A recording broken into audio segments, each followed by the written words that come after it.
कल का जो लेक्चर चल रहा था viral disease in in humans, तो आज उसी लेक्चर की एक्सटेंशन है जिसमें हम देखेंगे रेट्रोवायरसेस।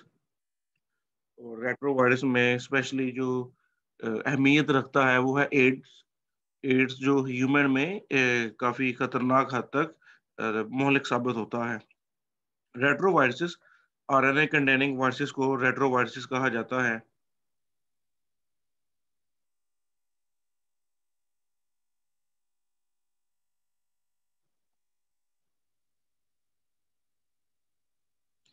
अच्छा, आरएनए वायरसेस की वजह से पैदा होने वाले जो आरएनए ट्यूमर्स हैं, इनको कई सालों से इंसान जानते हैं। और ये जो आरएनए वायरसेस हैं, ये नेचर में वाइडली डिस्ट्रीब्यूटेड है। और ये एनिमल स्पीशीज के अंदर खास तौर पे रोडेंट्स हैं, फॉल है, या जो कैट्स हैं, इनके अंदर ट्यूमर्स पैदा करते हैं। लेकिन इसी तरह के कुछ रेट्रोवायरसेस ऐसे हैं जो कि इंसानों के अंदर हाँ जी।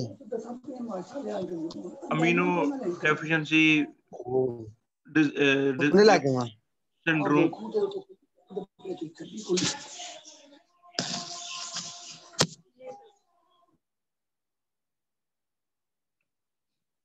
इसी तरह इंसानों के अंदर कुछ ऐसे वायरसेस हैं जिसे हम कहते हैं रेट्रो वायरसेस।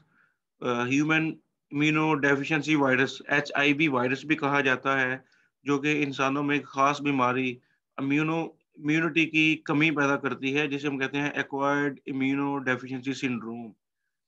ये बड़ा टिपिकली और बहुत ही सोच विचार के बाद ये नाम रखा गया है।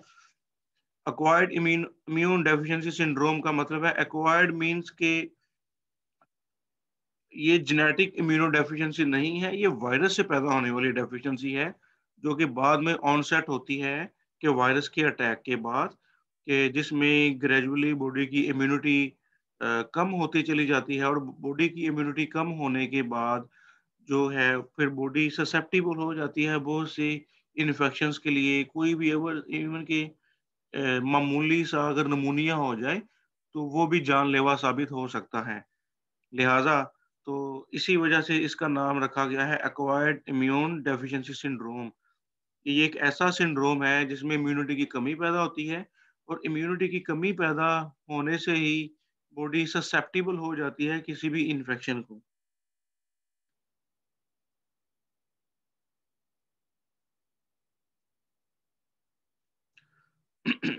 अच्छा, ये जो रेट्रोवायरसेस है, ये आम तौर पर जो ज़्यादातर single stranded RNA tumour viruses हैं, जिन्हें हम रेट्रोवायरसेस कहते हैं, या इनको नोरोवायरसेस भी कहा जाता है। ये तकरीबन स्फेरिकल होते हैं और 100 नैनोमीटर के करीब इनका डायमीटर होता है, और मोस्टली ये एनवेलप्ड वायरस होते हैं। और इनकी जो एनवेलप है वो इनके होस्ट से ही डिराइव हुई होती है। और मोस्टली ये स्पेसिफिक होते हैं। स्पेसिफिक मतलब ये स्पीशीज स्पेसिफिक स्पेसिफिक होते हैं या सेलुलर स्पेसिफिक होते हैं। लेकिन कुछ ऐसे हैं जो नॉन स्पेसिफिक हैं और बॉडी के तमाम सेल्स को इन्फेक्ट करते हैं। और लेकिन ज़्यादातर ये होस्ट स्पेसिफिक होते हैं, और ये जो है बॉडी के तमाम सेल्स को या लिमिटेड सेल्स को इन्फेक्ट करते हैं। खास तौर पे ये कुछ ऐसे सेल्स को इन्फेक्ट करते हैं जिनके ऊपर कुछ स्पेसिफिक रिसेप्टर्स होते हैं। अच्छा, in the case of AIDS का जो वायरस है, सेल्स के ऊपर खास किस्म के रिसेप्टर्स होते हैं जो कि वायरस को एड्सॉर्ब और पेनिट्रेट करने में मदद देते हैं। और ये जो रिसेप्टर्स हैं, ये लिकोसाइट्स के ऊपर मौजूद होते हैं। लिकोसाइट्स या बॉडी के कुछ स्पेसिफिक टिश्यूज होते हैं। लिकोसाइट्स मतलब वाइट ब्लड सेल्स, के ब्लड के अंदर ब्लड के वाइट ब्लड सेल्स और टिश्यू के कुछ स्पेसिफिक सेल्स के ऊपर ये रिसेप्टर्स मौजूद होते हैं, जहां पर एड्स का जो वायरस है जाके एड्सॉर्ब होता है, पेनिट्रेट करता है, और वो सेल्स में इन्फेक्शन पैदा करता है। तो अच्छा, जो रेट्रोवायरस हैं, क्योंकि ये आरएनए वायरसेस हैं, ये डीएनए वायरसेस नहीं होते, तो इनमें एक स्पेशल एंजाइम होता है जिसे हम रिवर्स ट्रांसक्रिप्टेज कहते हैं। ये रिवर्स ट्रांसक्रिप्टेज एंजाइम, इसकी ये एबिलिटी होती है कि ये आरएनए को पहले सी डीएनए में